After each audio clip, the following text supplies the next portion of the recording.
Danny at kay Willie Juan Pinoy.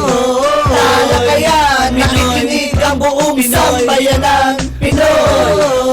Talakayan, kay Paski, kay Danny at kay Willie Juan Pinoy.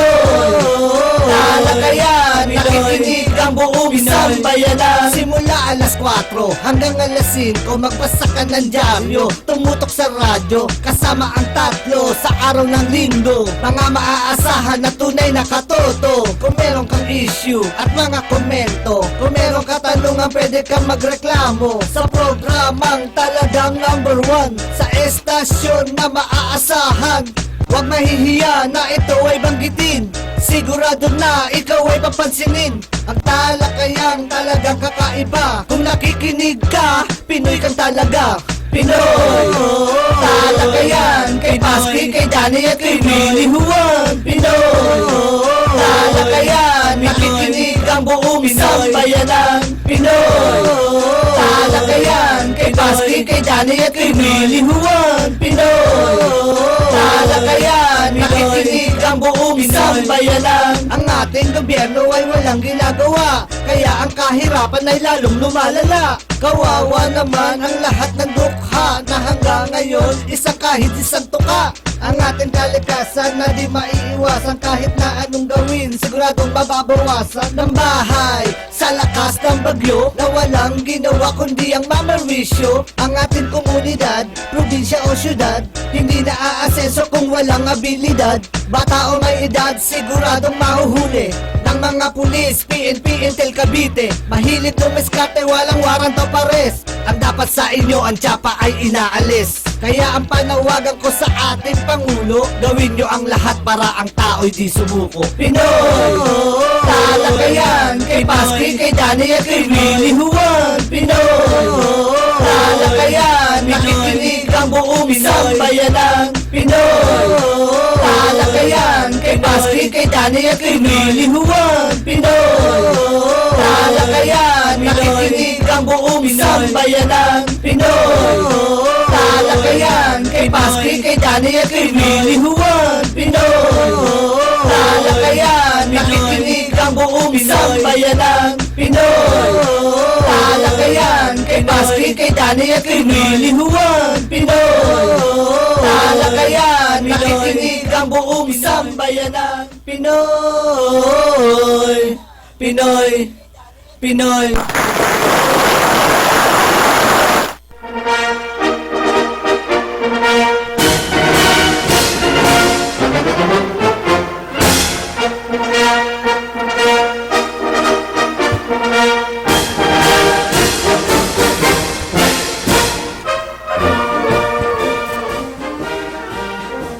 Ay, mga katoto, isang mapagpalang tanghali sa lahat ng mga katoto natin, Luzon, Visayas at Mindanao, na ating masugid na tagapanood at taga-subaybay sa ating palatuntunan dito sa Kakampi Online sa programang Talakayang Pinoy. Kaya mga katoto, matabay lang po kayo sa loob ng 2 oras at makisa sa ating talakayan sa programang ito. Ngayon po ay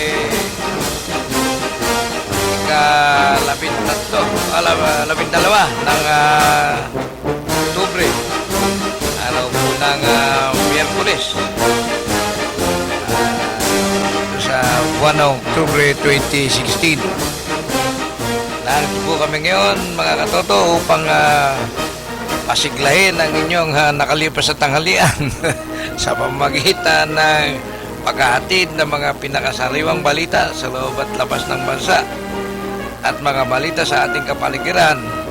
Hatid ng ating mga guwaping at energetic na field reporter na sina Katotong Ernie at Eddie Buwan.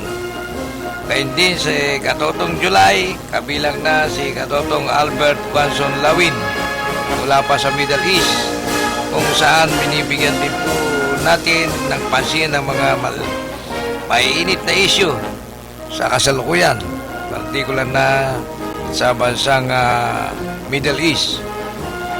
Ito po ang inyong katoto, Paski Natividad lang po, kasama ang nag-iisang katandem dahil nakalib na naman po yung isa pang katandem. Kaya sabi nga, may kasabihan tayong tatlong itlog. Ngayon, dadalawa na lang po kami.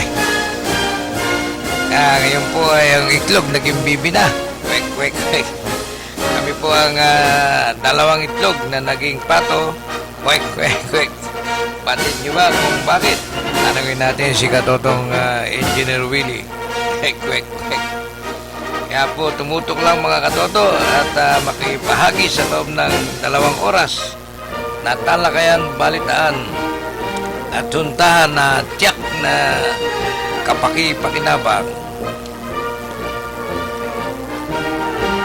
Kami po ay kasapi sa kapisanan ng mga broadcaster ng Pilipinas or KBP. At ngayon mga katoto, narito po ang ating katandem na broadcaster na pinagli sa akin. Isa simpatiko, matalino, laging ontigo, walang kapaguran sa serbisyo publiko, isang tunay na lingkod bayan. Walang iba kundi si Katotong Engineer Willie Juan. Ay, magandang tanghali po. Magandang hapon po sa inyo lahat, mga suking taga-subaybay ng Talakayan Pinoy. Dito sa internet radio, dito po sa Campion Line. Sana po nasa mabuti kayong kalagayan dyan, kung saan man kayo naroroon. Ay naku, ito naman po, isang araw na ito ay nandyan ulit yung ating pananghalian, yung traffic. Agahan, pananghalian at hapunan natin yung traffic na yan. Magsisimula na po sa Lunes yung implementation ng pagtanggal nila ng window hour nitong ating traffic. Pero sa tingin ko po, hindi po makakabawas yan. Hindi tatalab. Ang kailangan po ay ang ad-even scheme.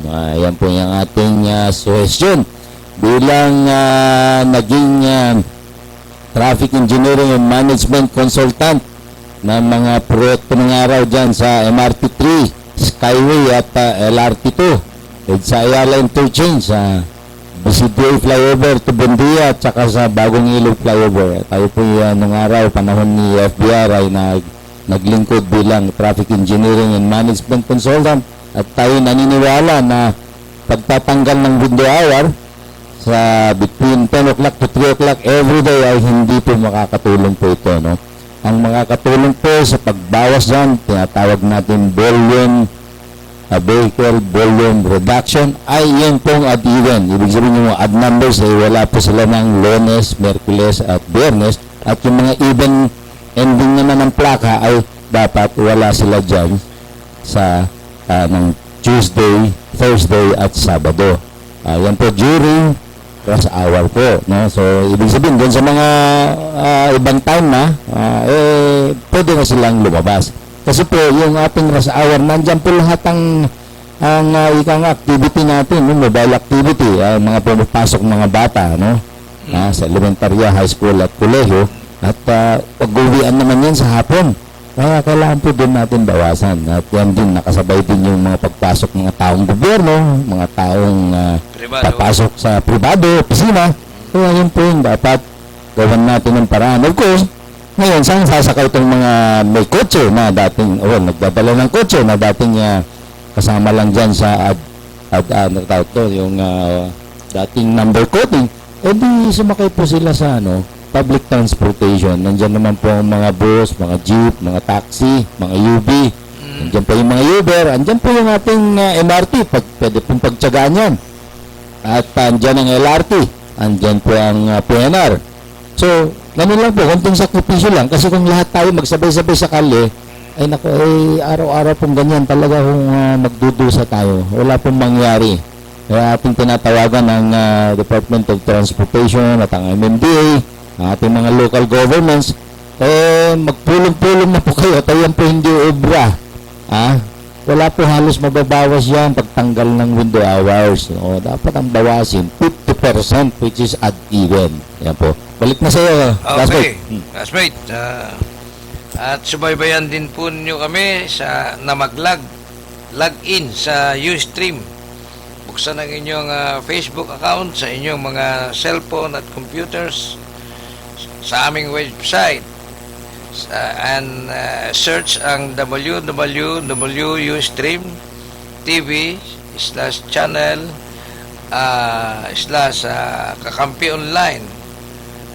At presto, mapapanood nyo kami ng live, at kung di nyo kami mapanood ng live, sundan nyo kami sa YouTube. Type nyo lang ang Talakayang Pinoy in Kakampi Online at lahat ng aming nakaraang pagtatanghal ay inyong mapapanood. At nanyahan din po namin kayo na makapagtalakaya sa amin, o kaya kung may mga suliranin na naisidulog ay pwede niyo kaming tawagan dito sa aming himpilan sa numerong 553-8656 553-8656 at sa direct line na mag-text o sa smart number na 0928-735-4919. At handa po kaming maglingkod bilang serbisyo publiko at sa abot na aming makakaya, maliban po sa barya. Latay trivia, classmate, ano? Sige. Tuloy-tuloy mo na at nag-abol tayo ng ano. Sige. Konting panalangin na lang. Okay. Ikaw na. Sige. Panginoon, salamat po muli sa pagkakataon na ito na binigay niyo sa amin para kami po ay makapagtanghal muli upang kami kahit sa maliit naming kaparaanan dito po sa Talakayang Pinoy ay makapaglingkod kami sa aming mga kapwa at sa ating bayan, Panginoon. Sa pamagitan ng aming hamak na programang Talakayang Pinoy, na po ay maging mabunga po ang aming gawain sa araw na ito. Ang lahat po ay papuri sa inyo, Panginoon. Amen. Amen. At ngayon naman ay sa balitaan portion tayo. Binabati ko ang aking pamangkin, ang mag-asawang Dave sa Thailand at ang kanilang pamilya na siya pong pinuwena sa konting negosyo nilang manginasal. Ang branch nila sa Laguna, sa Paco, Manila, sa 11th Avenue at sa Sangandan, Caloocan City. Hi to Alex Rosina, Trevino family at ang buong pamilya kung saan ay namamasukan sa Bureau of Customs. Ating butihing commissioner na si Nick Peldon, bagamat maraming mga lumalabas na pagkukulang daw ayon doon sa mga importer, broker at mga kawani ng Bureau of Customs. Pero sabi ko nga, pagpasensyahan dahil pagito sa larangan ng trabaho, bagamat naging isang sundalo, pero naiba naman itong kinalalagyan niyang trabaho ngayon. Hindi sa ating buting district collector na si Ed Macabeo ng NAIA, Bureau of Customs na Ninoy Aquino International Airport, ang magiting na district commander na si Teniente Reggie Tuason ng NAIA, district commander ng MICP BOC na si Captain Ticoy Gutierrez, ang kanilang Interpol na chief si Major Gonzales. Kaya mga katoto, tutok lang po kayo at pakibahagi sa aming talakayan. Binabati ko yun ng aming butihing district governor ng All-Star President ng Rotary International District 3810, Governor Ernest Yuyek, at ang ating mga classmates sa President 101, partikular na sa aming Rotary Club ng Leong Ginto, Manila, na pinamumunuan ngayon ng aming ng aking isa na isang principal po na punong guro ng Ipaes High School. Siya po ngayon ang aming president na si Rod Natividad. Sa lahat ng mga squadron ng Philippine Coast Guard Auxiliary na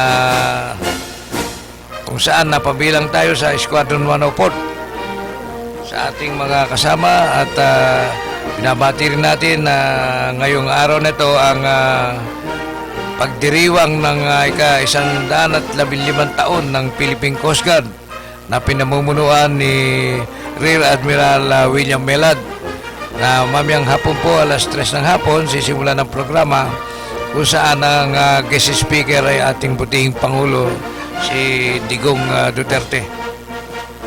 Ayan po mga katoto, classmate. Okay, ako naman, binabati ko ang kasama ko sa Pugad Lawin, lalo-lalo na ang aming Pangulo, si Lawin Hayes.